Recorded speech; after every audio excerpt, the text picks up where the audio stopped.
안녕하세요 여러분, 와이스미입니다.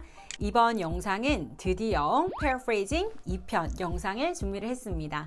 제 Paraphrasing 1편 영상을 정말 많이 좋아해 주시고 그리고 도움이 된다라고 해주셔서 2편을 준비를 하게 됐는데요. 1편과 마찬가지로 애쉬에 자주 등장하는 상황들, 스토리를 말씀을 드리면은 그 스토리를 외울 필요는 없지만 이런 상황들이 자주 나오는구나 라는 거 참고하시고 그 상황에서 나오는 어휘들, 즉 Paraphrasing 되어서 나오는 어휘들은 꼭 정리해서 외워주셔야 됩니다. 영상을 시작하기 전에 이벤트 소식을 알려드리려고 하는데요.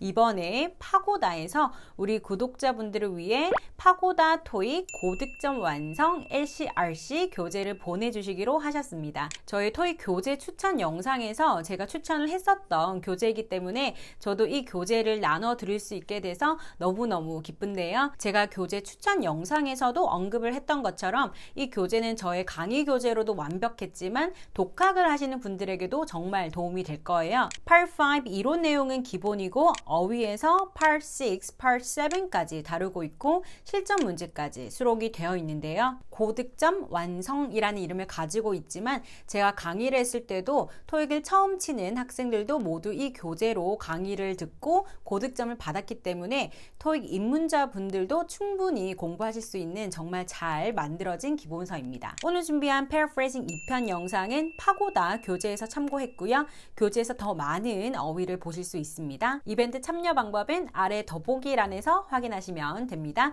자, 그럼 오늘 영상 바로 시작할게요. 첫 번째 상황은 출장과 관련된 상황인데요.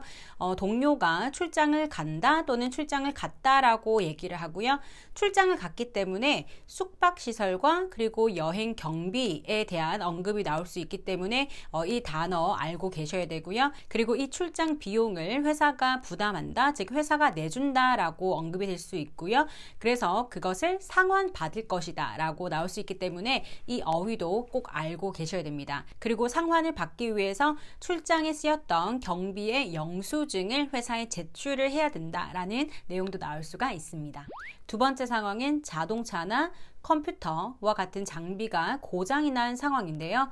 고장이 났기 때문에 수리를 하러 가야 되겠죠. 그래서 수리하다 라는 이 단어 알고 계셔야 되고요. 그리고 수리를 하는데 얼마나 드는지 견적을 묻거나 혹은 견적을 내주는 상황이 나올 수도 있습니다. 그리고 수리를 하는데 몇 시간이 걸리기 때문에 기다리지 않고 볼일을 보고 오겠다 라고 나올 수가 있는데요.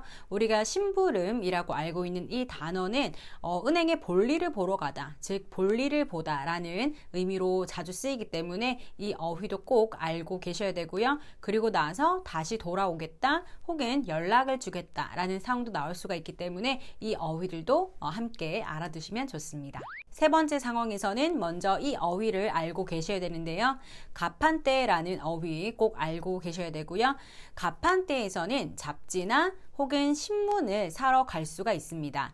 잡지를 나타내는 어휘와 그리고 신문을 나타내는 어휘들 꼭 알고 계셔야 되는데요. 토익에서는 말을 할 때, 즉 대화에서는 구체적으로 언급이 되고 답이나 혹은 보기에서는 간단하고 포괄적으로 언급이 되기 때문에 이 신문을 나타내는 표현들 유의해서 꼭 알아두셔야 됩니다. 주로 이 상황에서는 한 동료가 다른 동료에게 이 잡지나 혹은 신문과 같은 읽을 거리들을 부탁을 한 경우에 가판대에 가서 사오는 경우가 많이 있는데요. 그래서 사오다 라는 이 단어도 알고 계셔야 되고요. 그리고 가끔은 재고가 없을 수도 있겠죠. 다 팔린, 즉 재고가 없는 이라는 이 어휘들도 꼭 알아두셔야 됩니다.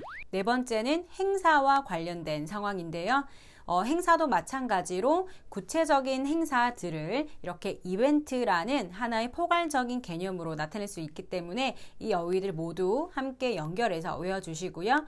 그리고 행사에 참가하다 라는 어휘도 알고 계셔야 되겠죠. 그리고 행사에 참여하는 여러 가지 목적 중에서 제품을 시연하다 라는 어휘도 주의해서 알아두시고요. 그리고 행사장을 찾다 라는 내용도 나올 수가 있는데요. 그런데 보통 행사장을 찾기 힘들다라는 내용으로 나올 수가 있는데요.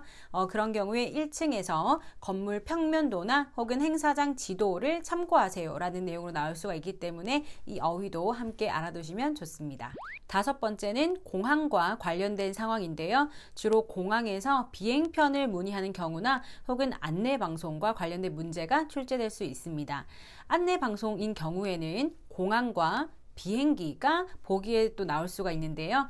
만약 기장이 안내방송을 하는 경우에는 공항이 아닌 비행기가 정답이 될 수 있겠죠. 그럼 공항에서 비행편을 문의하는 대화에서 나올 수 있는 어휘들 정리를 하셔야 되는데요. 즉 직항 혹은 연결편, 그리고 탑승과 같은 어휘들 꼭 알고 계셔야 되고요. 그리고 이 대화 내용에서 자주 등장하는 상황은 탑승 시간까지 얼마 남지 않았다라는 상황이 자주 등장을 하는데요. 그래서 탈 수 없는 것이 아니라 그 탑승구로 가는 버스가 있다와 같은 해결 방안을 제시하는 내용이 자주 등장합니다.